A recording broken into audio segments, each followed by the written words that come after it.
Hello students of class 12th. I welcome you in today's English literature lecture. Today I'll continue the reference, context and explanation of the lesson The Secret of Health, Success and Power, written by James Allen. Today we'll continue with its 7th part. Cultivate then this pure and unselfish spirit, and combined with purity and faith, singleness of purpose, and you are evolving from within the elements not only of abounding health and enduring success, but greatness and power. Reference: these lines have been taken from the lesson Secret of Health, Success and Power, written by James Allen. Context: in these lines, the author gives us the secret of health, success, and greatness and power. Explanation: the author advises us that if we wish to get good health, permanent success, greatness, and power, we should make our spirit pure and selfless. We must develop faith in our capacity. We must have one and well determined purpose before us. This much of preparation will surely make us healthy, successful, and powerful. Next one: the mountain, the massive rock, the storm tried oak all speak to us of power because of their combined solitary grandeur and defiant fixity, while the shifting sand, the yielding twig, and the waving reed speak to us of weakness because they are movable and non resistant and are utterly useless when detached from their fellows. These lines have been taken from the lesson The Secret of Health, Success and Power, written by James Allen. Context: here the writer is telling us that we should have a firmness in our balanced mind in order to acquire an overcoming power. Explanation: the writer is giving the examples of big mountains, huge rocks, and oak. They have gathered power and firmness. They remain alone, but they have a glory. They are not moved by any storm. They are powerful. On the other hand, there are sand particles, delicate twigs, and moving reeds. They never remain firm. They are easily moved and changed. They cannot face storms. They are broken. They are quite useless when taken alone. This shows weakness. Passion is not power. It is the abuse of power, the dispersion of power. Passion is like a furious storm which beats fiercely and wildly upon the embattled rock, whilst power is like the rock itself, which remains silent and unmoved through it all. Reference: these lines have been taken from the lesson The Secret of Health, Success and Power, written by James Allen. Context: in these lines, the writer warns us that we should not mistake passion from power, because both are totally different when we consider them. Explanation: in these lines, the writer says that in anger we feel that we have great power. In reality, it is not power. By becoming a prey to passion, we waste our energy. The writer compares passion to a strong storm. The storm beats upon a strong and immovable rock in vain. True power is compared to the strong and firm rock itself. Power, like the rock, always remains calm and steady. Let us not mistake passion for true power. Above of all, be of single aim, have a legitimate and useful purpose, and devote yourself unreservedly to it. Let nothing draw you aside, remember that. The double minded man is unstable in all his ways. Be eager to learn, but slow to beg. Have a thorough understanding of your work and let it be your own. And as you proceed, ever following the inward guide, the infallible voice, you will pass on from victory to victory and will rise step by step to higher resting places. And your ever broadening outlook will gradually reveal to you the essential beauty and purpose of life. Reference: these lines have been taken from the lesson The Secret of Health, Success and Power, written by James Allen. Context: in these lines, the author clears that firmness of aim leads us to success.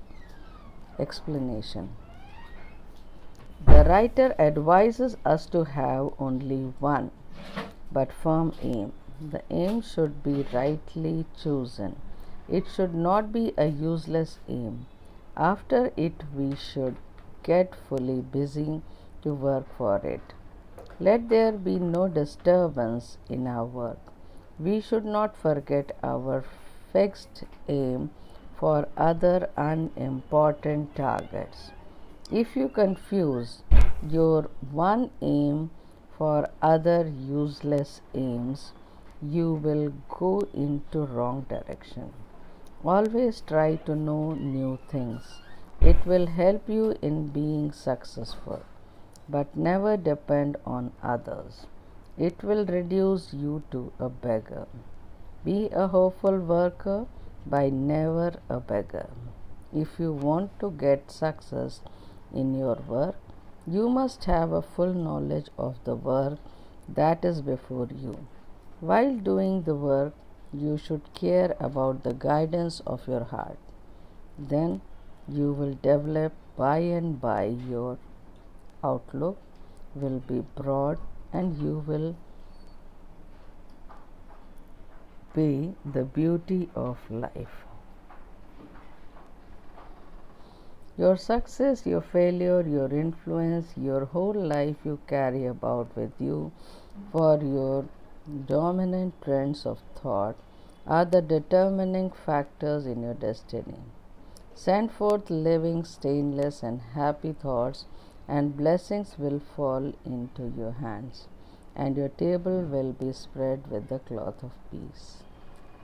Reference: these lines have been taken from the lesson The Secret of Health, Success and Power, written by James Allen. Context: in these lines, the author explains how to maintain your success and other merits forever. Explanation: if you have strong and good thoughts, you will make your future happy with success. You will develop a dominant and influential personality. These virtues will make you happy. These will save you from failure.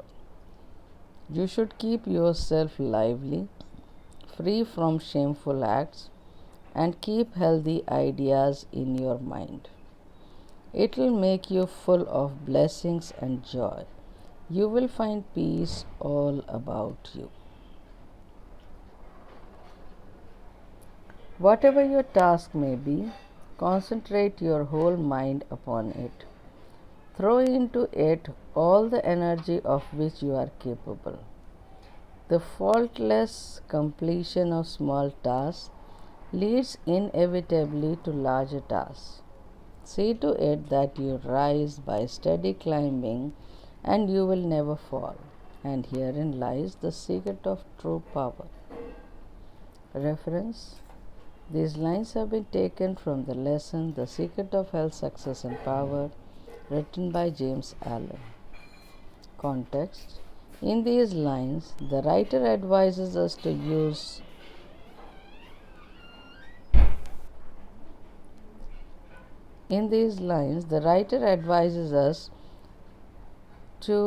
useful concentration in doing the work. Explanation: we should be ready to do any kind of work. We should fully concentrate our mind upon the work. and try to do it with all our energy. If we successfully complete small works, it shows us the way of doing larger work successfully.